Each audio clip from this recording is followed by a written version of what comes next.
You cannot discover lands already inhabited. You can steal those lands, you can colonize them, you can conquer them. You can't discover them unless you dehumanize the people who are already living there.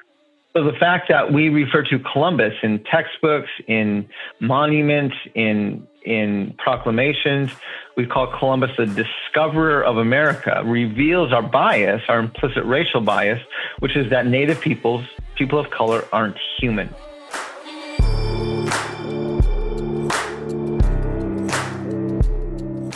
Hello, dear friends and damn givers. This is the Let's Give a Damn podcast. Welcome, welcome, welcome. I'm your host, Nick Lapara, and this is the show where I sit down for a meaningful conversation with people who saw something wrong in the world and gave a damn about it. I truly hope today's conversation gives you hope and pushes you to give more damns than ever before. Today is a first for me. Today is a first for us. Today, we have a presidential candidate on the podcast. Nope. It's not Joe Biden. Hell no, it's not Donald Trump. And if I'm being completely honest with you, I'm much more excited about this presidential candidate than the aforementioned old white dudes. My guest today is Mark Charles. Mark Charles, a dual citizen of the United States and the Navajo Nation, is running as an independent candidate for president to build a nation where we the people truly means all the people. Every president has a plan for their first 100 days in office. We all know this. Mark's plan is fascinating. Mark's 100-day plan includes striking the racist, sexist, and white supremacist language from the Constitution, truly abolishing slavery, and adding the words value life, these two words, value life, to the Constitution so that the beginning of the Constitution would read like this. We, the people of the United States, in order to form a more perfect union, value life, establish justice, ensure domestic tranquility, provide for the common defense, promote the general welfare, and secure the blessings of liberty to ourselves and our posterity, do ordain and establish this Constitution for the United States of America. You'll find out in our conversation why adding those two words, value life, means so much for a bigger and better vision for America. We go all over the place in this conversation, including toward the end, I asked him about something that people ask all the time about independent candidates. I asked him, isn't not voting for Biden actually a vote for Trump? You'll have to listen to our conversation to hear his fascinating answer.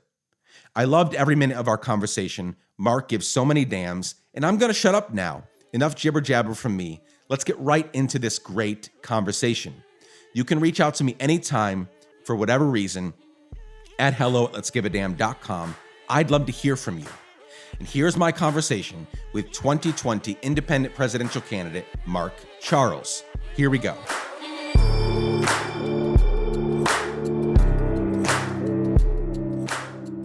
Welcome, Mark Charles, to the Let's Give a Damn podcast. Thank you so much for being here.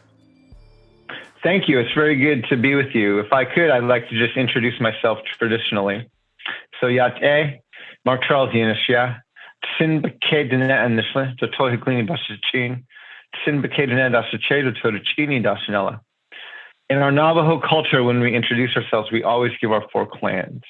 We're matrilineal as the people, with our identities come from our mother's mother. So my mother's mother is American of Dutch heritage, and that's why I say Sin Bake Dene. Translated loosely, that means I'm from the wooden shoe people. My second clan, my father's mother, is Toy Glini, which is the waters that flow together. My third clan, my mother's father, is also Sin Bake Dene. Then my fourth clan, my father's father's Toluchitni, and that's the Bitterwater clan. It's one of the original clans of our Navajo people. I also just want to acknowledge I'm speaking to you from Washington, D.C., which is the land of the Piscataway.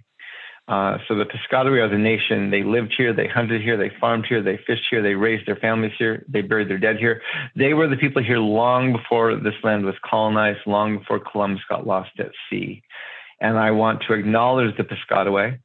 I am honored and humbled to be living on these lands, and I am grateful for their stewardship of these lands, these hundreds, even thousands of years. So the Piscataway are still very much here, and I want to make sure I honor them for being the host people of these lands. I love that so much, Mark. Thank you for introducing yourself that way. I even here at the beginning, I want to point out how important, maybe certain people will not introduce themselves at length like that. but how important it is to at least know that and acknowledge it. I think you did a service to so many people that have gone before you by doing that out loud, right, for us here.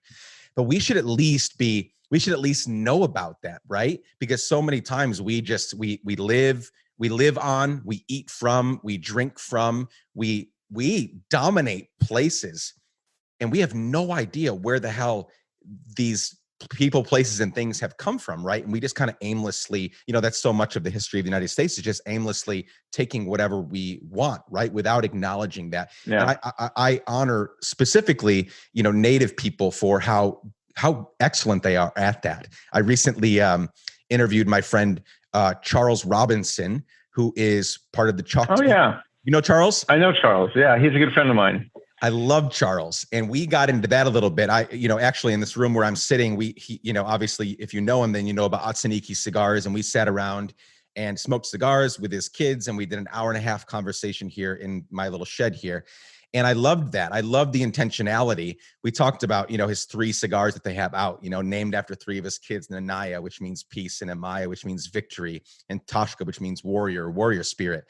And that intentionality is so important. So kind of here at the beginning, what have we lost, or did we never have that as, and I say we, I'm Guatemalan, so I guess I'm not included in the we, and you're not included in the we because you were here before Europeans came. But did that ever get lost? Was that ever part of white European culture, or was that just never part of it? One of the challenges I think that a lot of Western European cultures have is they've lost their sense of being indigenous to a space or to a land. And when you lose that connection to land, I think it's easier to be a bit aimless. And so this is why, here in the U.S., the immigrants, this nation of immigrants, undocumented immigrants, right, who've come here mostly from Europe, and they've been coming in since 1492, and they really don't know the history of this land. They have a doctrine of discovery, which is about exploitation and profit, and they came here and they're claiming this manifest destiny. They're trying to claim some piece of this land, but they've never actually asked for, nor have they been given permission to be here. And so they live here like you might live in a hotel room. When I first started this work, I was living on our Navajo Nation, and I was living in a hogan. We were 6 miles off the nearest paved road on a dirt road, no running water, no electricity, literally out in the middle of nowhere. And we moved out there to understand more about some of my ancestors and the more traditional Navajo culture, Navajo life. And we lived in this one-room hogan. It was my wife, my son, and I. And while we were there, I began wrestling with kind of American history.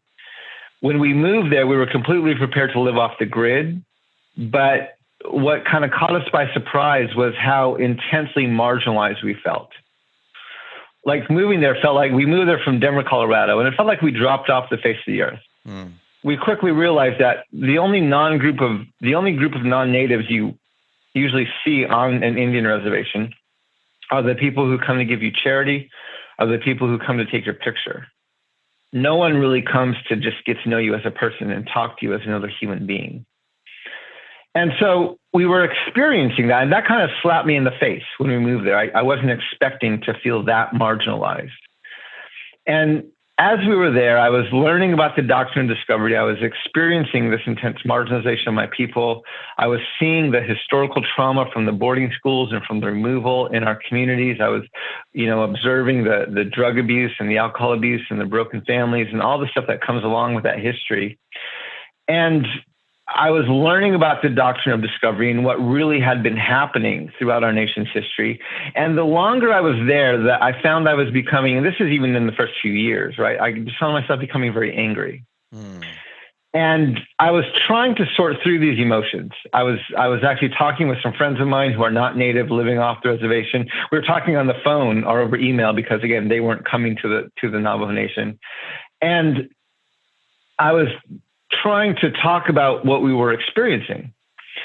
And every time we would start talking about it, I could feel this kind of emotion come up. And soon I'd have to hang up the phone so I wouldn't start yelling at my friends. So I learned how to kind of temper myself. I would kind of remove myself from the situation. I talk about things like I read it in the newspaper. When I did that, I found I could talk longer, stay engaged in the conversation longer, keep my emotions more in check. But the longer I was in the conversation, the more my friends would get defensive. It wasn't my family that did that to you. It wasn't my people who did those things. And soon they would hang up the phone or drop out of the call. And we could never really get to a settled point in the dialogue. So one day I was writing a letter to them. This is like the 10th time I'm trying to get them to understand what I was experiencing living on the Navajo Nation. And in my letter, I said, being Native and living on the Navajo, on an Indian reservation in the middle of this country, it feels like our Native communities are this old grandmother who has a very large and very beautiful house. And years ago, some people came into our house and they locked us upstairs in the bedroom. Today, our house is full of people.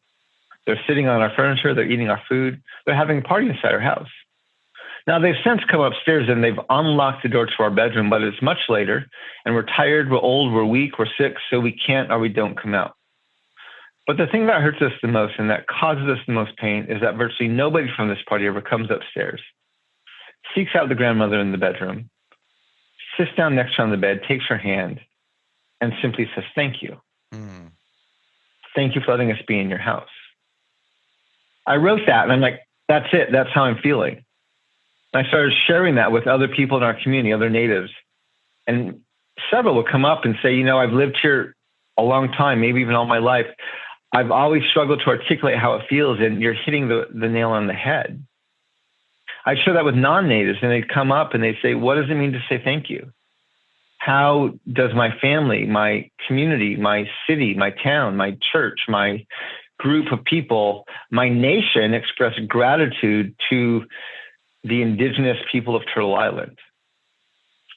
See, now we're having a very different dialogue. Now, instead of discussing victim versus oppressor, now we're having this challenge, this discussion about what I think is the root of the problem, which is this reversal of roles. Where we have the United States of America, this nation that calls itself a nation of immigrants, right? And people who they've left their lands, they've left their homes, they've left everything they've known and understood, again, mostly in Europe, and they've come here seeking some sort of prosperity. They've never asked for, nor have they ever been given permission to be here. And so they live here like someone lives in a hotel room. They have no idea why that mountain sits over there. They have no idea why that river flows over there. They don't understand these lands. Meanwhile, you have Native communities who are indigenous to these lands, right? We have stories, creation stories that tell us why that mountain sits over there, why that river flows over there. And these stories exhort us, they teach us, they train us how to live here sustainably. And what I'm trying to do is we have this reversal of roles where we have 300 plus million undocumented immigrants living here like they own the place. And we have 6 million Native peoples, indigenous to these lands, being treated like unwanted guests in someone else's house. And so much of what I'm trying to do is I'm trying to get non-Natives, especially white Americans, to understand that they are guests in someone else's house in some very real and practical ways. And I'm trying to persuade our Native peoples that we are the host people of the land, and we need to step more fully into our role as the host. And I think that's the challenge of what we're missing in the U.S. is we have this reversal of roles. And if we can correct that, I think we'll actually live here in a much better way if we can learn how to do that. I think you're exactly right. And what I've seen so vividly is, and it corresponds with what you just shared, is that if people don't know their land, and if they don't know why they're here, and if they especially don't know that they're guests on this land, you will treat your land like shit. You will not treat it well. And we can see that with kind of rampant crony capitalism. We can see when the dollar is supreme and when it's all about just making money at the end of the day, then we will hurt our land, whether it's raising animals to feed our huge meat consumption, so we got to raise them quickly and rapidly and in an unhealthy way. The same thing with crops. So now, because we've commodified people, if we're able to mentally and even physically commodify people, then we're definitely able to do that to these living beings, like, animals and plants and other things like that. Everything's just now a production line, because we don't have those ties to the land and we don't understand our role as guests or hosts. And so I see that very vividly. And we could touch on that from food to climate change, all of those things. Like, it's very apparent that white, with white Americans with Western descent don't understand that they are guests in this home called United States of America. Yeah, and that's really, it's trying to find that reversal of roles, and even to, I might even say, help them find space here. Which is, you can't buy that space. You can't conquer that space. You really have to be given permission to be here. I love what the Lakota have done, with Mount Rushmore, where the United States stole Mount Rushmore. They stole that sacred mountain from the Lakota people. And then they carved some of their faces of this nation's most genocidal presence into the side of it. Later, they felt bad, and they went back and they offered to pay the Lakota people for those hills. And the Lakota people basically said, these lands aren't for sale. You can't buy them. So I think there's like $1 billion sitting in a trust fund because the Lakota people refuse to touch it. Wow. And they're trying to show this country, some things don't have a price. You can't just pay for it. And that's such a meaningful lesson. Standing Rock a few years ago. Yep. Hundreds of tribes, tens of thousands of Native peoples coming together in a unified voice based on the teaching of our elders, prayer and ceremony, telling this nation, this colonial nation, saying to them in a unified voice, you can't drink oil. Water is life. Trying to give a different understanding. When you look at the history of the Doctrine of Discovery, these series of papal bulls written between 1452 and 1493, they say things like invade, search out, capture, vanquish, and subdue all Saracens and pagans whatsoever, reduce their persons to perpetual slavery, convert them to his and to their use and profit. When you have this doctrine that literally gives you a worldview that everything in nature, your environment, the world you live in exists for your exploitation and profit. Whether it's other people, whether it's the environment, whether it's animals, whether it's plants, whether it's the habitat, all these things, they exist for your exploitation and profit. That absolutely shapes the way you live there. And so when you don't have a creation story, and it's interesting that this country, which calls itself a Christian nation, and most Europeans don't know their people's creation story. And so they co-opt the one in the Bible. Most Americans co-opt that creation story, especially Christian Americans. And then they say, this is my creation story. Now, if you read the creation story, even in the book of Genesis, it actually names the Tigris and Euphrates rivers, right? Creation stories are not textbooks. They're not science books. They're about relationship between creator, land, and people. Yeah. And how do you find your space in that? And so because most Americans find their creation story from the Bible, which is not even their creation story, it's the one they co-opted from the Jewish people, which they co-opted from the people living in that area. This is why most Americans actually have such a strong connection and ties to Israel, right? Because that's the area where their creation story takes place. And they view this land as land they can just exploit and profit from. They steal mountains, they commit genocide and ethnic cleansing against the people. This is just, there's one story. Yeah, there's many stories. One of the things I love to talk about with the environment, I just did a live stream on my campaign about the environment a few days ago on Saturday, and I was trying to reframe the entire environmental discussion we're having. And there's a documentary called Homelands. It profiles about 3 or 4 different native nations and their connections to their homelands, their indigenous lands. And one of the nations that it looks at is the Athabascan people living up in the Arctic Circle area. They're right around the route of the caribou. And every spring, the caribou migrate north to calf. And then in the fall, they migrate south to winter. And in the Athabascan creation story, that one of the leaders was telling the story on this documentary, he said, in our creation story, there's a piece of the human heart in the caribou and a piece of the caribou's heart in the human, creating this dependent relationship between both of us. And he said, whenever they head north, it doesn't matter how harsh our winter was. It doesn't matter how hungry or if we're starving, whatever. It doesn't matter. We never hunt the caribou when they head north. Because while we might eat better for a season or two, we're actually going to be creating our own demise. Yeah. Because we're breaking this relationship with the caribou. And he said it's interesting because most environmentalists applaud us, right? Way to go. Good job. You're not hunting the caribou.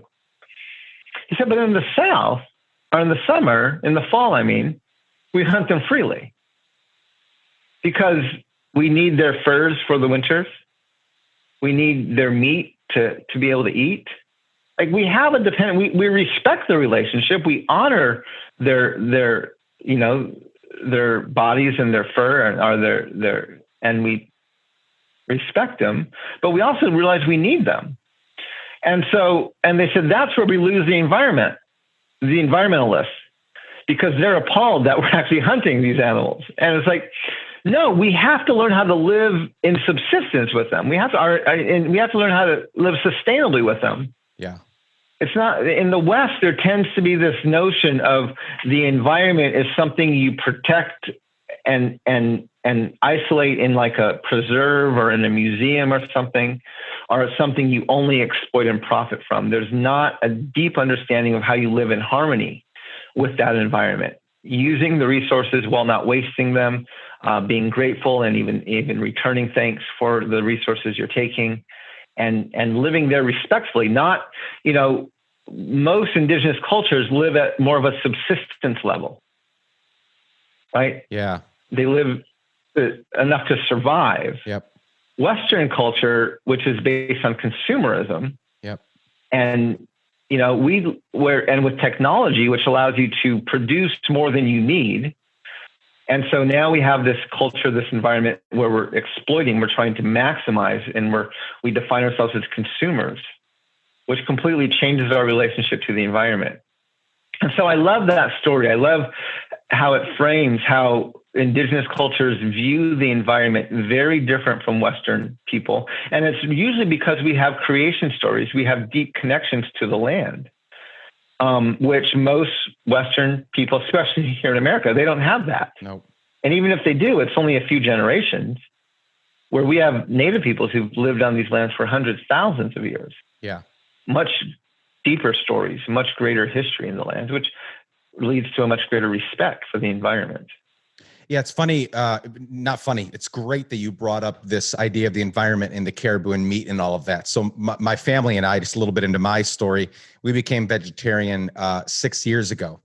Partly, one of the reasons was we didn't really eat a lot of meat anyway, and we just had this, we had this like massive burden to not partake in the mass growth and consumption of meat in this country. And my wife and I have often talked, like, if we lived in a different place in a different time, would we be okay with eating meat? Or as the way you just framed it, like living in subsistence with, like, we're all part of this thing. We're all part of making it happen. And I'm not taking advantage of you. You're not taking advantage of me. We need each other to move forward. If it was that type of an environment, we've had that conversation often. I don't know where I land, mostly because I'm not sure I can't see that actually happening, because all I know is the mass production of, meat that isn't good for you, so much of it. And it's, the animals weren't treated well. The way the workers processing your meat aren't treated well. It's very unsanitary. All of that. I can't even think about eating meat in this current environment that we live in. But what you just described, where, when you know the story of the land, when you know the who, what, when, where, and why of all that's going on, and you feel, it's one of the things I've always admired about Native culture and indigenous culture and the stories, is that deep connection with not just other fellow humans, but with the animals, with the plants, with the trees, with the sun, with the moon. Like it's not just, oh, there's the sun, or, oh, there's a caribou. There's a connection there. And we know how to respect, it knows how to respect us, and we know how to respect it. And that feels like a healthier environment to, in my case, just for the sake of the example I just shared, like to eat meat in. Like I could probably eat meat and partake in that sort of an environment, because it's a whole different ball game, but I just can't trust, like going to the grocery store, even getting quote unquote quality meat, right? And really, paying extra for a more quality piece of meat. Like I just can't even think of participating right now because of what we've made it here, in this country. So it is interesting, like how differently you would treat all things environment and just our surroundings if there was that next level of connection there. Yeah. And that's something that Western culture has largely lost. And that's something where indigenous wisdom is so deeply tied to those stories of the land, those creation stories, those understandings of how do you live here sustainably long term. And those are unfortunately some of the stories that can quickly be lost, are more easily lost, especially with the colonization that's happened over the history. And even recently. So I think it's something we want to make sure we find a way to protect. Yeah. And so we don't lose that wisdom of how do we live here more sustainably. Yeah. Mark, you recently gave a TEDx talk, or I guess not recently, a couple years ago now, you gave a TEDx talk called We the People, the 3 most misunderstood words in U.S. history. Wonderful talk. Yes. First, I wholeheartedly agree, more than 100% agree. But let's dig into that for a little bit, because I think we'll talk about some specific policies in your presidential run here in a second. But I think these 3 words, we the people, not truly meaning we the people, right? Is the crux. It's the basis on which you've done work for many, many years. You're not just popping out of, the ground for a presidential run. Like you've been doing this work for many, many years in so many different ways. So talk to me about why we the people and all the people is such a big deal for you. Yeah. There's so many ways I could go with this. When you look at this Doctrine of Discovery, that papal bulls I was talking about, written between 1452 and 1493, it's essentially the church in Europe saying to the nations of Europe, wherever you go, whatever lands you find not ruled by white European Christian rulers, those people are subhuman and their land is yours to take. So this is the doctrine that let European nations colonize Africa, right? Because they didn't believe the people there were human. So they colonized it, they kidnapped them and brought them places around the world and enslaved them. It's the same doctrine that let Columbus, who was lost at sea, land in this new world, which was already inhabited by millions, and claimed to have discovered it. Our book, Unsettling Truth, the ongoing dehumanizing legacy of the Doctrine of Discovery, the first sentence in the first chapter says you cannot discover lands already inhabited. You can steal those lands, you can colonize them, you can conquer them. You can't discover them unless you dehumanize the people who are already living there. So the fact that we refer to Columbus in textbooks, in monuments, in proclamations, we call Columbus the discoverer of America, reveals our bias, our implicit racial bias, which is that Native people of color, aren't human.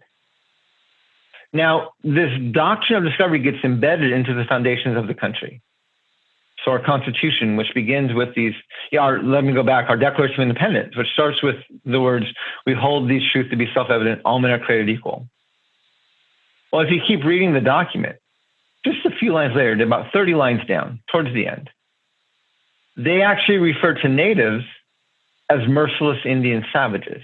Making it very clear the only reason the founding fathers used that inclusive term all men, and please notice it says men, not people, or women, all men are created equal, is because they had a very narrow definition of who is actually human. The Constitution, which begins with the words, "We the people," a few lines later, Article 1, Section 2, the section defining who is and who is not a part of the Union, who is and who is not covered by the Constitution. If you read Article 1, Section 2, the first thing you have to note is it never mentions women. Now, this is important because women couldn't vote. And if you read the entire Constitution, preamble through the 27th Amendment, you will find that there are 51 gender-specific male pronouns. Wow. 51 he, him, and his, who can run for office, who can hold office, even who's protected by the Constitution. There's not a single female pronoun in the entire Constitution. Second, Article 1, Section 2 specifically excludes natives. Third, it counts Africans as 3/5 of a person. So in 1787, this literally left, if you take away women, take away natives, take away African people, that leaves white men. And it was actually white landowning men who could vote. White landowning men, yeah. And so, we don't think about this. The purpose of the Constitution is to protect white landowning men. And then if you go even further into our Supreme Court case precedents, in 1823, we had a court case, Johnson versus McIntosh. It's two white men of European descent. They're litigating over a single piece of land. One of them got the land from a native tribe. The other one said they got the same piece of land from the government. They want to know who owned it. The case goes all the way to the Supreme Court. That court, the John Marshall Court, had to decide what was the principle for land titles. Who had the right to sell the land, the tribe or the government? They ruled, it was John Marshall who wrote the opinion, that it was discovery that gave title to the land. And later, they basically argue that because natives are savages, we only have the right of occupancy to the land, while Europeans, who are fully human, have the right of discovery to the land, the fee title, so they're the true title holders. That case, with a few others in 1823, 1820s, and 30s, create the legal precedent for land titles. If you own a house, eventually your title goes back to being based on this doctrine of discovery. That precedent and the doctrine of discovery get referenced by the court in 1954, 1985, and most recently in 2005. In that TEDx talk, I won't give all the details away, but I go through the 2005 case pretty in depth, helping people understand how it's one of the most white supremacist Supreme Court opinions written in my lifetime, building basically the same argument in 2005 that John Marshall built in 1823. And that opinion in 2005 was written by Ruth Bader Ginsburg, right? And she's the liberal voice of dissent on this very conservative-leaning court. And even she, in 2005, argues based on this doctrine of discovery. Why? Because when your land titles are based on this notion, this legal understanding that natives are savages, this makes white supremacy a bipartisan value. And so this is the challenge. We've had one of the theme of my campaign is I want to build a nation where we the people truly means all the people. In 2016, President Obama was giving his final State of the Union. And he was acknowledging the deep divisiveness that he experienced during his time in office. He was lamenting it in some ways. And in his speech, he was calling for a new politics. We need to create a new politics, he said. And he referenced the Constitution. He said, we the people.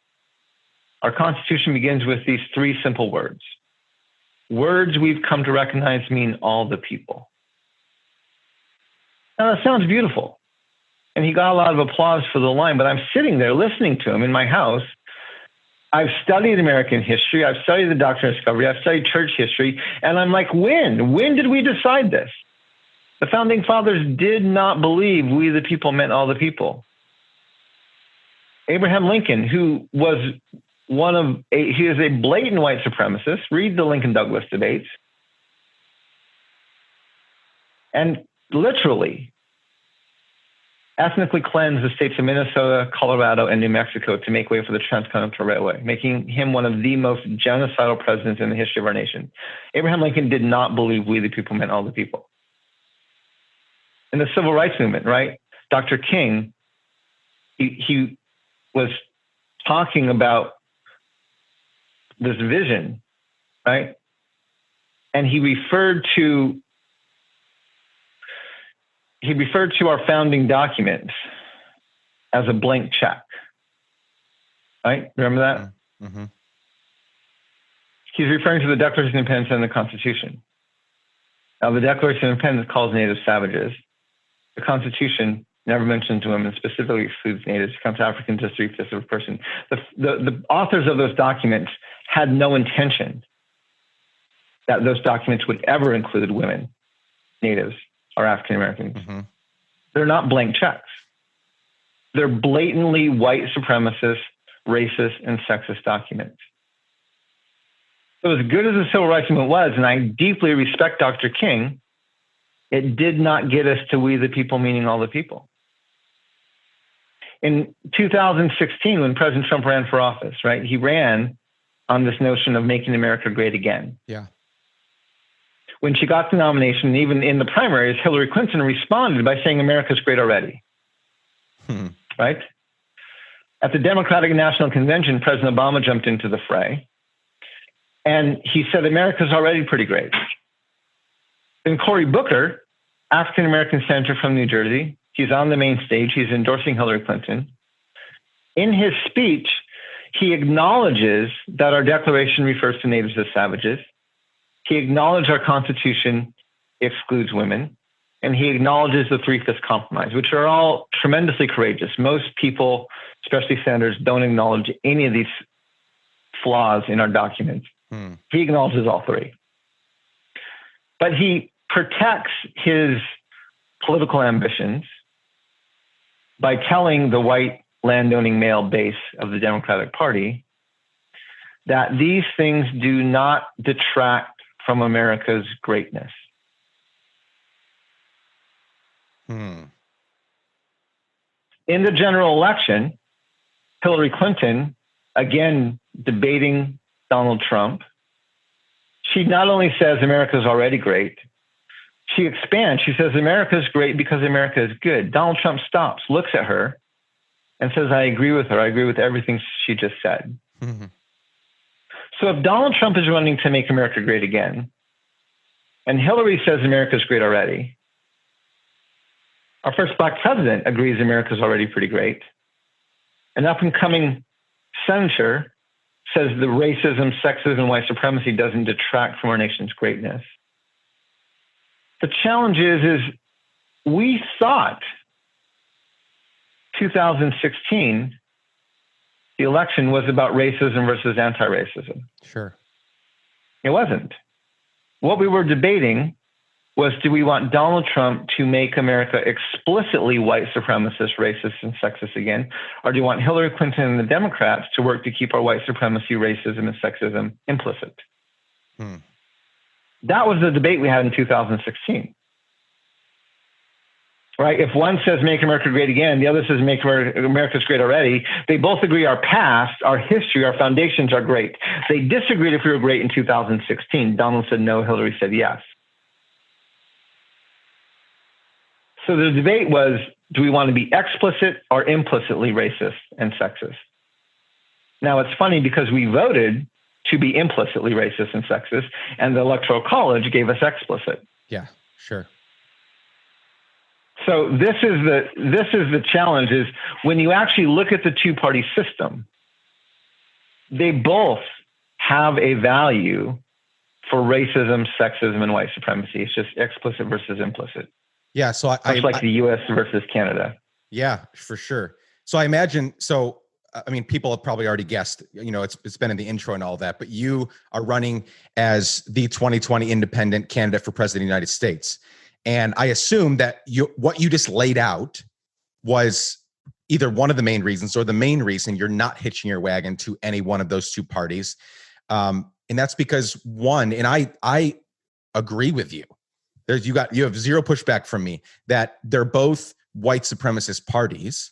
One is explicit, one is implicit. One is more covert about it, one hides it better. But at the end of the day, as you pointed out, one is there's one that caters to white landowning men, Democratic men, and one that caters to white landowning Democratic or Republican men, right? And that's really what's happening here. It comes out differently. I think Democrats are, by and large, more inclusive, loving people. But when you get past all the rhetoric, which seems to be inclusive and loving, I mean, I lean left on. I don't like the word liberal, but for lack of a better term, I'm a progressive. I'm a liberal. But I don't let anybody, if I can help it, let them get away with calling me a liberal or a leftist or whatever, because I don't. Every single day I come up against things that I'm like, I don't want any part of what's going on over here, because it's the same shit happening on both sides. One just does it in a kinder, more inclusive, more loving way, but it's the same thing happening at both ends. The left is supposed to be the party of tolerance and the party of inclusivity and the party of reparations and the party of this and the party of that. And none of that's happening. It just looks different. No. It just looks different. So I'll let you answer that. Is what you just laid out one of the main reasons why you're running as an independent? Yeah. I mean, so when I decided to run, I decided I didn't want to run a protest campaign. I actually wanted to have a chance to win. And but I also wasn't willing to win at any cost. Like, because of the things I'm advocating for, the way I win is actually just as important, if not more important, than actually winning. If I win just by hitching my ride to white landowning men, I may get into office, but I'm never going to make the changes I want to make. Sure. Right? I'm never going to deal with the foundations. And so when I was deciding where and how to run, I mean, I had all this analysis. I looked closely at the 2016 election. I had watched, I studied our history throughout the foundations. I knew about Ruth Bader Ginsburg. I knew that white supremacy was a bipartisan value, but I actually wanted a chance to win. And so I ran as an independent, and everyone's like, well, that's foolish. You're never going to win as an independent. No, I'm never going to win as a Democrat, right? Because what do the Democrats do? Well, when you announce your campaign to run as a Democrat, right? Because I would, again, some of my policies appear to lean left. People will mistake me as a progressive a lot. Sure. But to run the Democratic Party, you make your announcement usually like 18 months out, maybe even a year, almost 2 years out from the actual election. And then you make a beeline for where? Iowa, New Hampshire. Yeah. Why? Well, they're the first primary state, the first caucus state. So Iowa is actually the sixth whitest state in the country, and New Hampshire is the fourth. Iowa has the highest percentage of private lands of any state in the nation. New Hampshire has the highest rate of home ownership. Iowa has a state law requiring them to be the first caucus state. New Hampshire has a state law requiring them to be the first primary state. Because the Democrats and the Republicans both follow those laws, they are literally making white landowning men the gatekeepers for presidential politics. And do you know when Iowa became the first caucus state?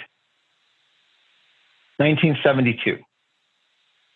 After the Civil Rights Movement, after the assassination of Dr. King, after polls and voting booths were actually opened up more than ever in our nation's history to people of color. In 68, at the Democratic National Convention, there was actually some very loud, even violent protests. And so in 72, the Democrats decided that they were going to start their first caucus in Iowa, which again is like the fifth or sixth whitest state in the country. So the moment people of color get access to vote more freely and more openly, the Democratic Party decides, okay, we're going to run our presidential politics now through this very, very, very white state. So had I run as a Democrat, I definitely would have raised more money. I probably would have been in some of the debates, but I never would have been nominated. And we saw that, right? A year ago, the Democrats had the most diverse pool of candidates they've ever had. They had more women, more people of color, more members of LGBTQ than they've ever had. And we went for establishment. And well, what's interesting is early on in that primary, because Joe Biden was always kind of the favorite.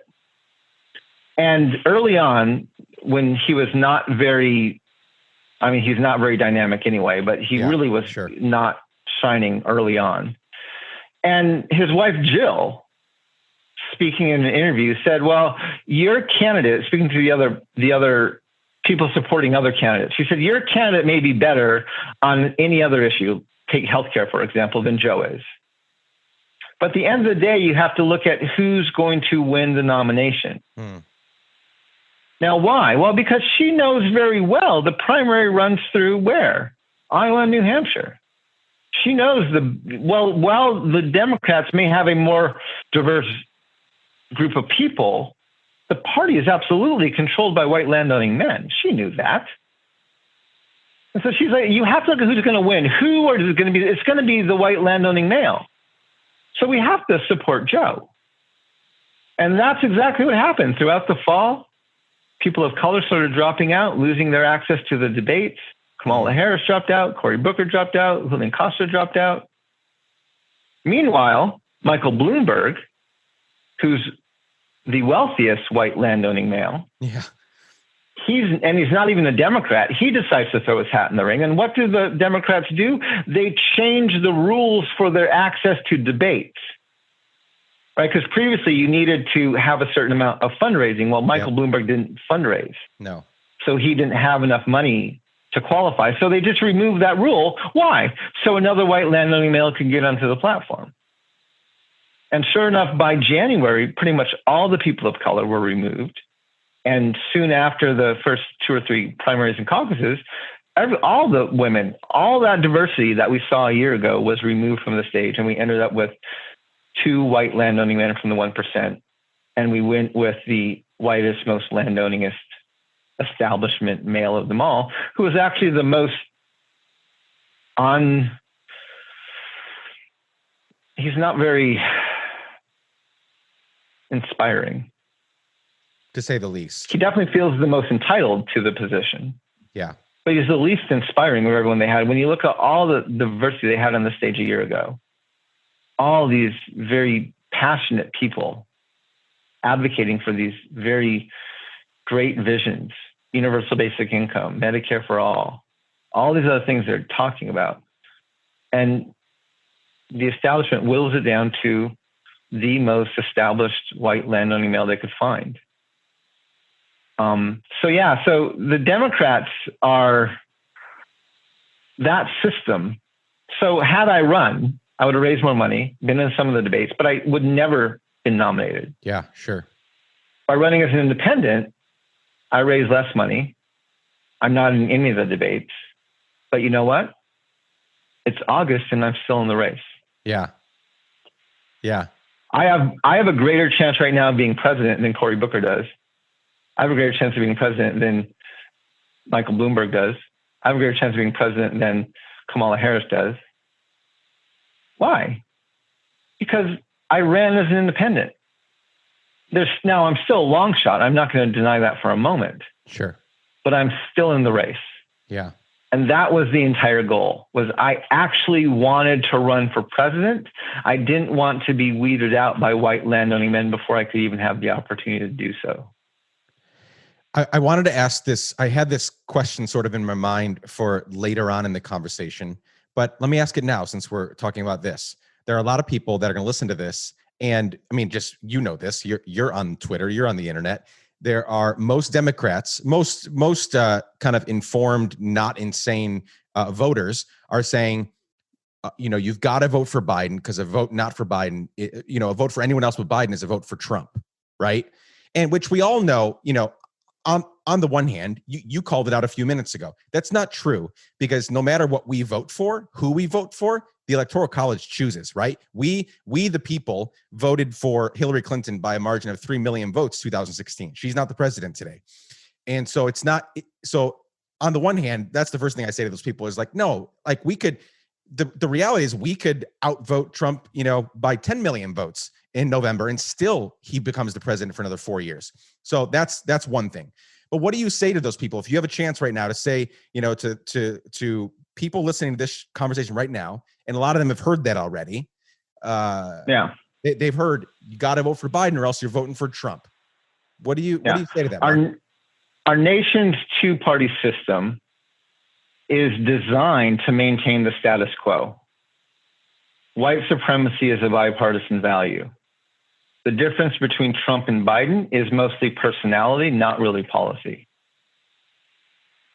Even right now, right? We've just come off of the murder, the lynching of George Floyd. Mm-hmm. We've had a national debate, mm-hmm. right, on institutionalized white supremacy, systemic racism. We had a huge debate on monuments from the Confederate. National debate, Black Lives Matter, all this stuff. Now, a few weeks ago, President Trump, he's been advocating that we need to keep these Confederate monuments in place. We shouldn't move them at all. Joe Biden said, well, we should probably put them in a museum. Trump said we should look at banning some chokeholds. Biden said we should shoot people in the kneecaps instead of in the chest. They both agreed we should continue to honor George Washington and Thomas Jefferson and all these other holders of enslaved people because they're our heroes. Sure. And so, again, there's not a whole lot of difference between the two.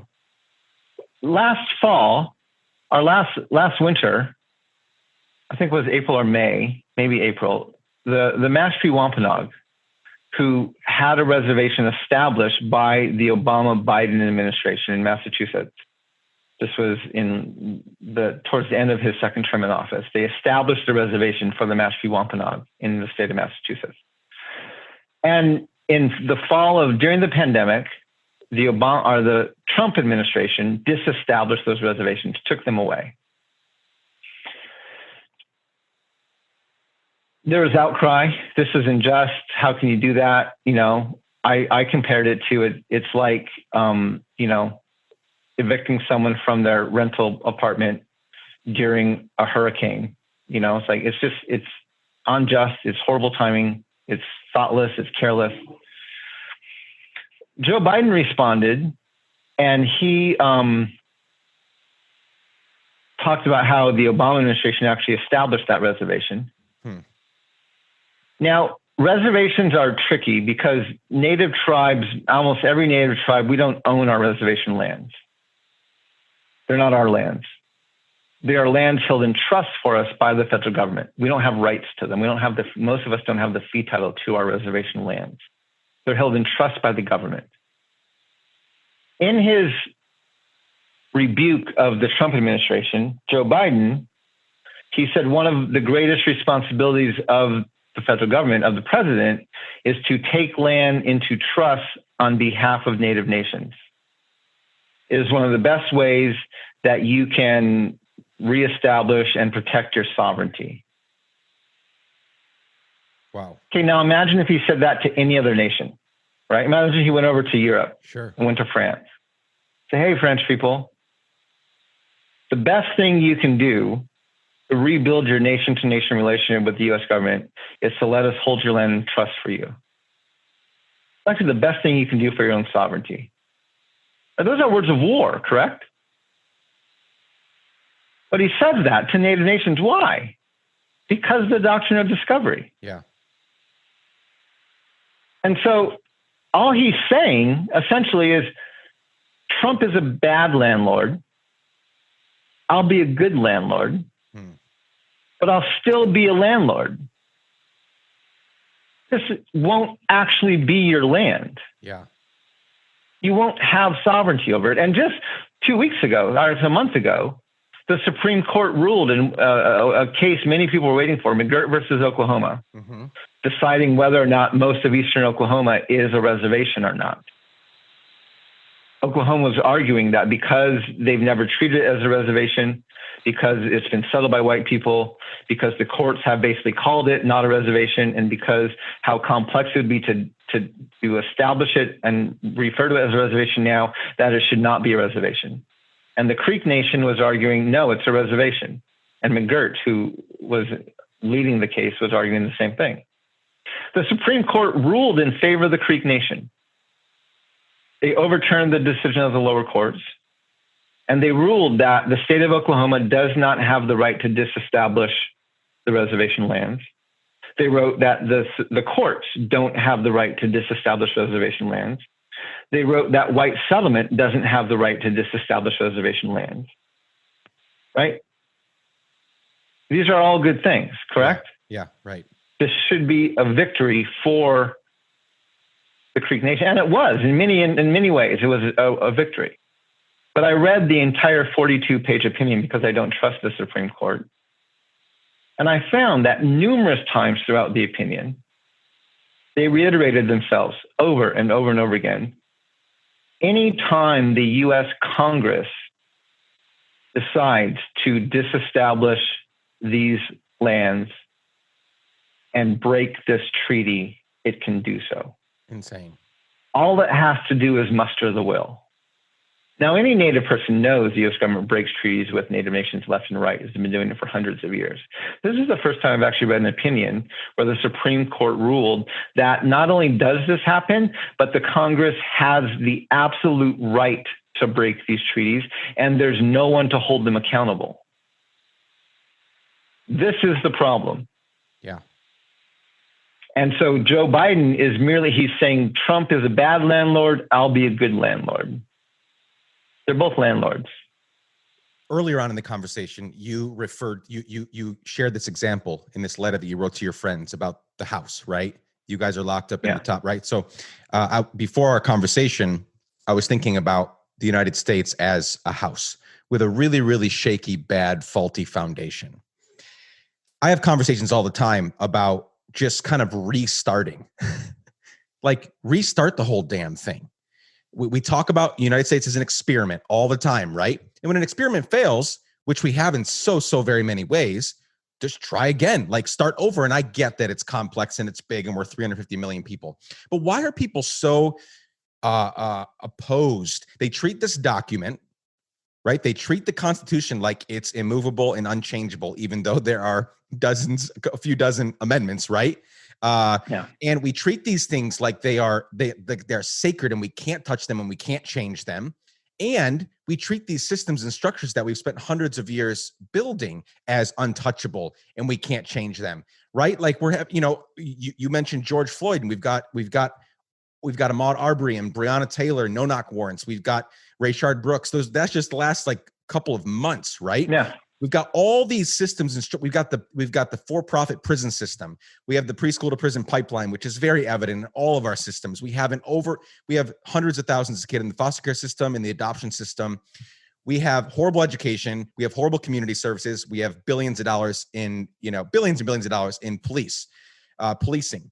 So we've got all of these problems. We know they're a problem. Why is it? And I know that I'm super simplifying it, but I would love to hear kind of your first reaction. Why is it that we can't restart the whole damn thing? Like break it down, right? If a house is shaking, if you see the house to start falling apart, there are certain fixes in my house that I can patch up a wall and fix a window and, put some caulk here. But when the foundation is breaking, when the foundation isn't solid, you bring the house all the way down, you fix the foundation, you build the house back up, because you can't build a nice house on a foundation that's going to fall eventually. And we're currently in so many ways falling. So why are people so they're so opposed to these massive changes that we all know need to happen? I would say a few things. First of all, I would say change is scary, right? Even if it's good change, even if it's going from something that is unhelpful to something that's helpful, change is still scary. It's new, it's different, and it takes an adjustment. You get used to a dysfunctional way of doing things. You get used to interacting or being treated a certain way. And change can be overwhelming, especially deep systemic change can be scary. I would say that's one of the reasons. The second, and one of the reasons I'm running right now in 2020, is because I believe I actually, not only by running as an independent is there a possibility of winning, but because of millennials and Gen Z, I could actually win. So in order to win, I need to convince a majority of Americans that we need systemic change, correct? Yes. Now, we are still a white majority country, and we still have foundations that favor white people. And so I'm not necessarily going to win through that majority. Like, right, this is why I didn't run as a Democrat, because I'm like, yeah, I'm not going to convince these people, this demographic, that this is a better way to go, because right now it favors them. And I'll convince some of them, but I will not convince the majority, especially the more wealthy and the I'm not going to convince them. So I had to create a strategy that decentered whiteness, and everything about the presidential race centers whiteness. Not only from how you run, from the party system to where the primaries are, but the media and the money and everything centers white landowning men. This is the most, this is the space that I've never been in a space that centers white landowning men more than running for president. And so to change that, I have to be able to go around it. So I have to find a way to get elected, not with the help of white landowning men, but in spite of white landowning men. Yeah. I'm not trying to oppress white people, but I want to decenter them. I want to move them from the center. So I started my campaign by campaigning first and foremost to Native peoples, because I truly believe if you want to govern these lands known that encompass Turtle Island, the most respectful place to begin your campaign is not to white landowning men in Iowa and New Hampshire, but to the indigenous peoples of Turtle Island. So for 6 months, I campaigned in Native nations, reservations, Native communities all around the country for most of 2019. Then I began reaching out. My plan was to start reaching out more to people of color, other people from the margins, African Americans, Latinx, LGBTQ, IA2S+, women, anyone who knows in a very real sense, they've learned at some point in their life that we the people does not include them, right? Now, that I figured would be enough to get me some headway, but it's not going to put me into office, right? That's not enough to get me in office. The group that gives me the numbers to get into office are millennials. Millennials are one of the most diverse and pluralistic generations we've ever had as a country. Yeah.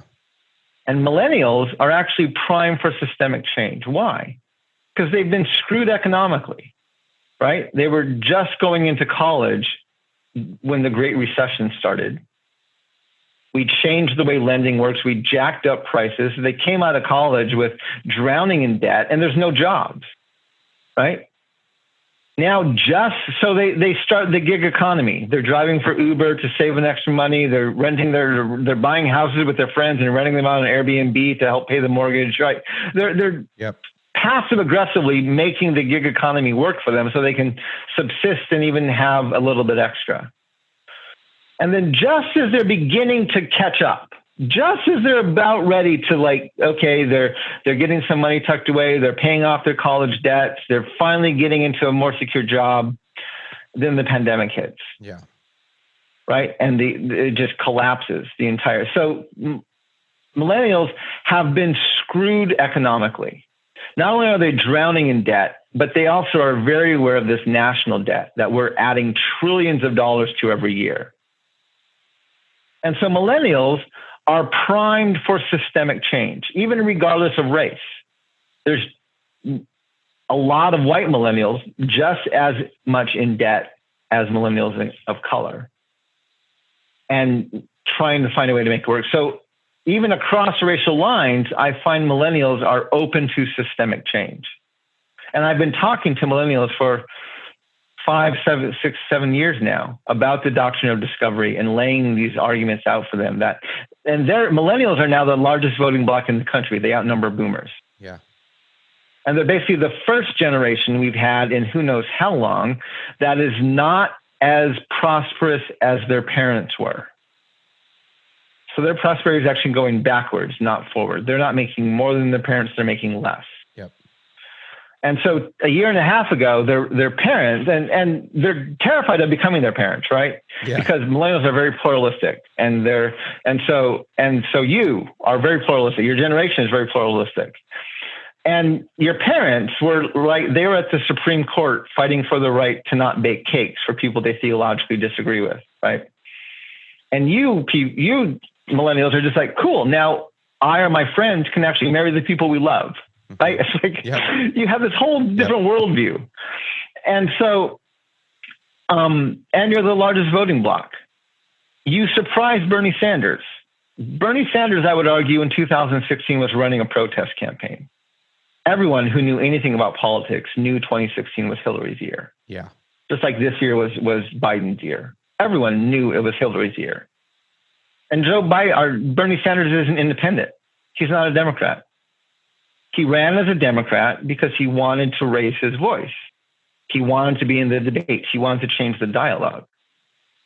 Now, I don't think he was counting on the millennial support, which surprised him. And they actually upped his presence and actually gave him a chance to win. But again, the Democratic Party was never going to allow that to happen. And so millennials, you saw some of your power in 2016, but when Bernie dropped out, you kind of lost motivation. And so you're open to systemic change. You've been screwed by the system. You've been passive aggressively making things work, but you keep getting screwed over and over and over again. Now, a year and a half ago, 2018, I think it was, you got screwed again when Congress passed the tax reform bill, which just added another couple trillions of dollars to the national debt. However, your parents did something very shrewd, which is they lowered inheritance tax. So over the next 10 to 15 years, I don't have the stats, but I'm willing to bet, right, that outside of the 1%, the majority of wealth in our nation belongs to boomers. Yeah. Lands, investments, property. As the boomers die off in the next 10 to 15 years, there's going to be a massive transfer of wealth from boomers down to millennials.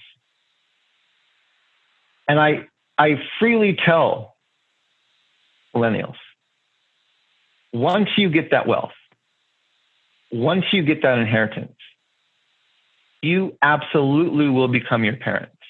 And all of your desire for systemic change are going to go out the window, because now you will need these racist and sexist and white supremacist siloed systems to support your wealth. Sure.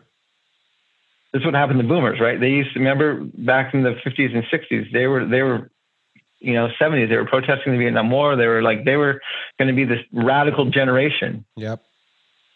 And now they're establishment. Why? Well, they got some money.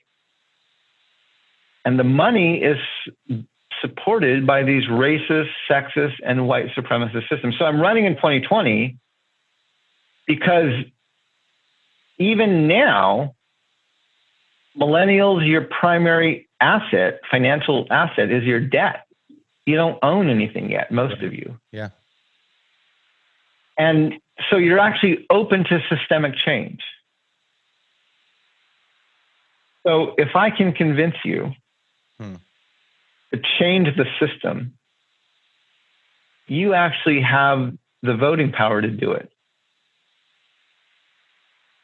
And right now, your only two options are Joe Biden and Donald Trump. The only two other options. Yeah. And so my campaign is focusing very heavily on gearing our messaging to millennials and actually to Gen Z. Millennials are your passive aggressively changing systems to the gig economy. Yeah. Gen Z, who doesn't know the world without high-speed internet, right? If you're being screwed economically, Gen Z is being screwed environmentally. Yeah. You're passive aggressive. We can change this. We'll make it work somehow. Gen Z is like, oh, hell no. Yeah. Like they're fighting for the right to vote at 16. They're like they're, buying up all of Trump's tickets in the Tulsa rally, like, Yep. And so millennials give me the numbers to get elected. Sure. Gen Z gives me the networking to go around the national media, which doesn't want to report about my campaign. Yeah. So Gen Z can actually, it wasn't until literally the morning of the rally in Tulsa that the Trump campaign had any clue what Gen Z was doing to them. Yeah. They organized a global climate strike, right? A global climate strike. Yeah. Without buying ad time on major networks. Nope. They don't know the world without high-speed internet. Social networking is the air they breathe. Yeah, I get on TikTok some of these days, and it's just like, it's insane how, I'm a millennial, and I give a damn. I give lots of damns. But as you pointed out, so many of my peers, it's very passive aggressive. And Gen Z, they don't give a fuck. Like, they are all in. Like, they don't, I mean, literally, you see these kids get on, and they're, whether they're right or wrong, you see these young people get on TikTok, and they're, pro-Trump, against Trump, like the whole thing. And that's something that even my age, where we're out there doing stuff, we don't even do that. Like, it's an insane level of confidence that, again, results in starting, global climate strikes just from sitting out and, getting a photo taken of Greta, and then it just spreads, and now kids are doing it in every country on the planet. Yeah, it's wild. Yeah. And that's where, so again, my whole goal is, I'm not trying to oppress white landowning men. I'm not trying to mistreat them. I'm trying to decenter them. And millennials and Gen Z actually give me the numbers and the networking ability to do that. One of the reasons I'm running in 2020, because we could actually, and now that the entire election's online. Yeah, sure. That even levels the playing field even more, right? I mean, I've raised about $110,000, which is a drop in the bucket to what these other campaigns are raising. But we have the potential, and I'm working. My team is actually working. We're actually on TikTok, we're on Instagram. We're trying very hard to engage with millennial and Gen Z. Because we realize if we can just get a spark going there, this whole election could change overnight. Yeah. Without spending, I just read the other day, Joe Biden's planning a $280 million ad buy September and October. Insane. Donald Trump's planning a $150 million ad buy. Yeah, those I cannot compete with them if it comes down to how much money I can spend on ads. But if I can capture the imagination of millennials and Gen Z, that's worth even more than what they're spending on their ads, because of the networking ability and the numbers that can come to the table very, very, very quickly. So millennials and Gen Z are a very core part of our strategy for our campaign. Mark, I really hope that some miracles happen for you and your team in the next few days and weeks, because I believe the American people need to know about you, and they need to know about the conversations that are happening around your campaign. Because I feel like, I saw my group, and I say that my peers and stuff, like we're always looking for, and maybe not me specifically, but my people, we're always looking for the angsty, go against the grain candidate, right? I remember a couple election cycles ago when I was like really intrigued by Ron Paul. I think he's so terrible in so many ways now, but like what I loved about him was that kind of Bernie Sanders, like angsty, like I don't want to be, they didn't want to be the establishment, Joe Biden or Trump or anyone or the Hillary Clinton. They wanted to go against it. So we're looking for that, that person that's going to say, no, I don't want to be a part of that. Oh, I've only raised $110,000, but we still have the possibility to do that. That's what my group, millennials and younger than me, love. Like we love that story, that underdog story, because we don't really want to be, all of my friends, all of them save maybe 2 or 3 that are in my close group. The 2 or 3 really want to vote for Biden. The rest of us are like, Well, we just basically don't want Trump to get in. And we're kind of even voting for, when we talk about Biden, like we're talking about like if we cast a vote for Biden, we're not actually voting for that guy because he's like losing it. We're voting for whoever his VP is because he's literally losing it in so many different ways. And that doesn't feel right. And so many of us don't want to go that direction. So you're offering a really solid alternative. Our campaign video, 14 months ago, I launched my campaign by releasing a 9-minute announcement video. Wonderful. Goes into depth on the Doctrine of Discovery, goes into depth on my vision of building a nation where we the people means all the people, goes into depth on my call for a Truth and Conciliation Commission. 9 minutes. And to this day, 14 months later, that video is one of our best campaign tools. It's still getting thousands of views a month. It's getting shared a lot. And I get emails regularly from people literally saying to me, I just watched your video and I'm in tears. Yeah.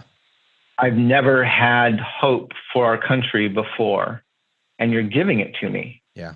When I'm running against the most divisive candidate from the GOP that they've run in decades. Yeah. And I'm running against the most uninspiring candidate the Democrats have run in a very, very, very long time. People are, the level of frustration in this campaign is so high. And I get people emailing me all the time, watching my video and saying like, why have I never heard of you? Like, how can your message not be getting more media attention? Yeah. Because you're so right on with what's going on. And, I could write an entire book on how blatant the media is biased against native third-party candidates. They've literally written me out of stories. They've completely ignored me. I could definitely write a book about that. But what it communicates to people is if I can get people to vote for vision instead of establishment, if I can get people to vote for change instead of status quo, we can actually do this.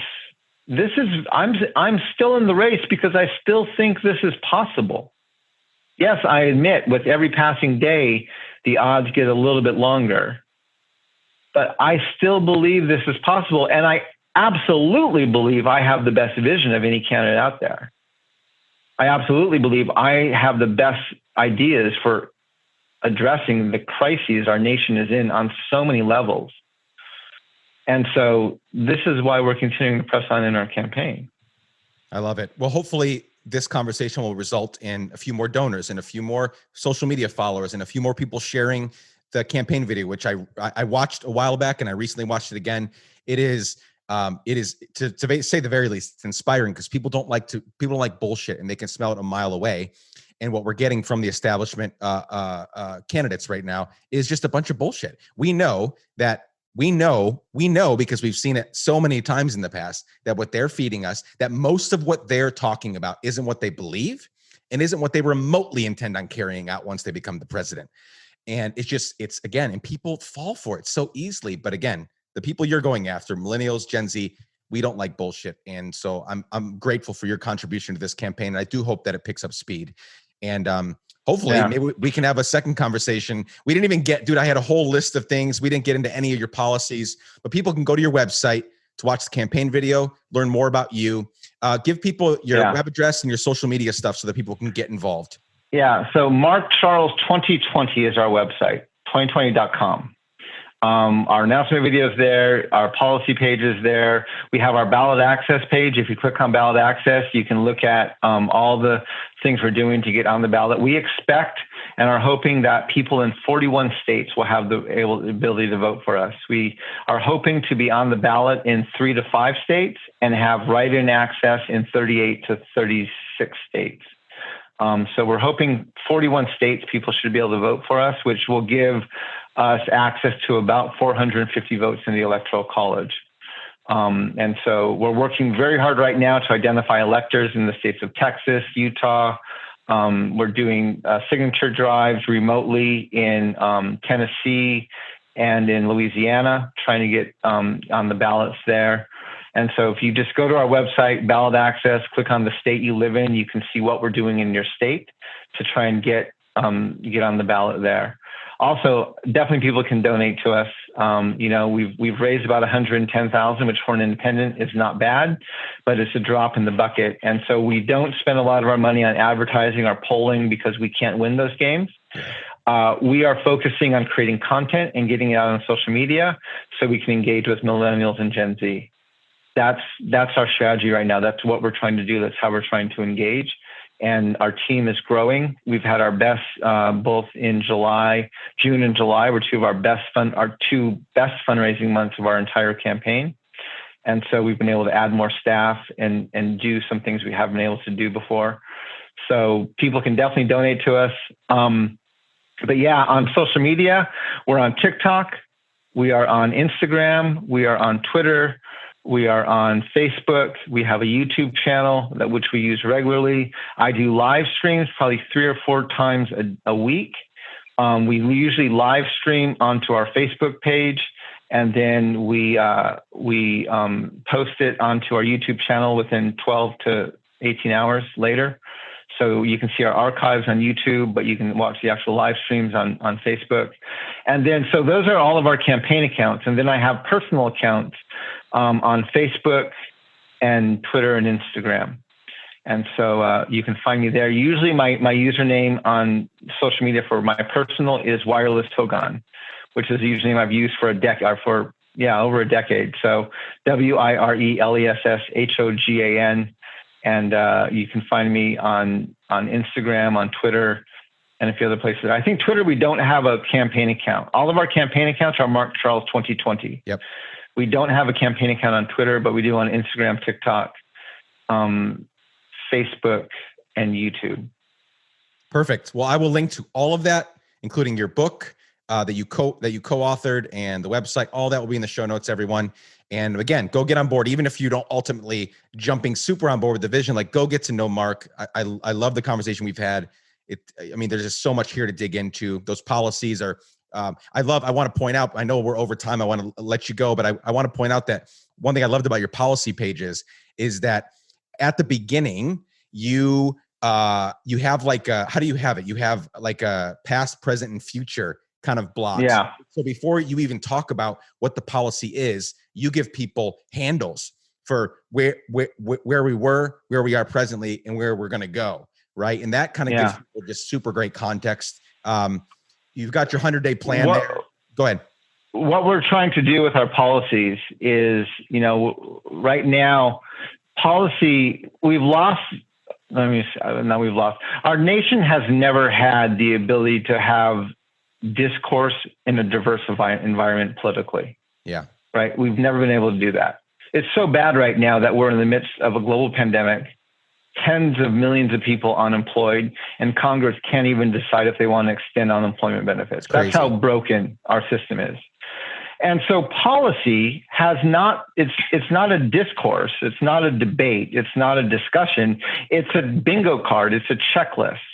Right. And so people put out their policy points. I'm for this, I'm for that, I'm for here, I'm for there. And then you match up your bingo card with their bingo card, and you either love them or you hate them, but either way you can stop listening to them. Yeah. And what we're trying to do, I just did a live stream on this last Saturday, is we are trying to completely reframe the way we talk about policy, recognizing our nation has never been able to have public discourse with a diverse group of people. Even when they say, well, 50 years ago, Congress was able to compromise and work across the aisle. Yeah, 50 years ago, it was only white landowning men in Congress. Yeah. Of course they worked across the aisle. Yeah. Everyone there was a white supremacist. They all agreed they were the center. Yep. There was much less to debate, much less to dig your heels in on. Today we have women, we have people of color, and the white landowning men are like, oh, hell no. You're like, we're not going to talk about that. We're not going to go there. We're not going to. And so this is where our nation, we realize as a campaign, our nation does not know how to have robust debate or discourse amongst a diverse population. And so rather than just laying out our bingo card on policy, this is what we stand here, we are trying to reframe the dialogue and actually have a debate, actually have discourse about it. That's our goal. Yeah. Because again, just like we saw with President Obama, right? He got into office, and then the only way he was able to get health care was to literally drive it down the Republicans' throats, right? Trump got into office, and the only way to get his border wall was to drive it down the Democrats' throats. So while policy might get you into office, if you don't know how to have discourse and debate, you are unable to govern. Yes. And I want to govern. Yeah. I want to actually, I don't want to just drive something down the throats of my opponents. I want to actually govern and have discourse and debate and what's the best way to move things forward. And so our first 100-day plan, you can see it on our blog, on our website, is to remove the racism, the sexism, and the white supremacy from our Constitution. Yeah. And I literally believe we can do it. Yeah. So, but I want to have, so our whole policy debate now is not just here's our check boxes. This is how we want to reframe the conversation so we can actually have a conversation. We want to identify what has gone wrong with this in the past and reframe it so that we can actually have a discussion or some discourse about it. That's amazing. Mark Charles, you're amazing. Thank you so much for joining us on the show. Much more to come. But again, thanks for this hour and a half. Really, really appreciate it. Yeah, thank you. It's great to be with you. Thank you for the invitation. And yeah, I'd love to do this again. Please feel free to reach out to our campaign.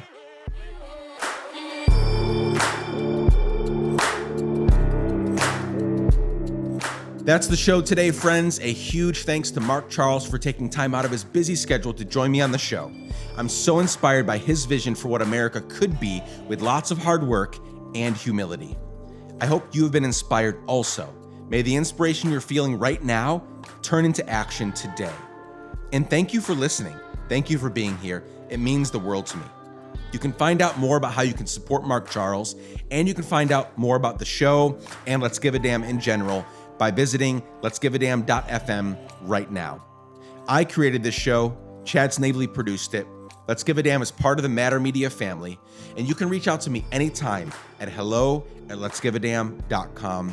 Sending lots of love and peace and light to each one of you. Be well, keep giving a damn.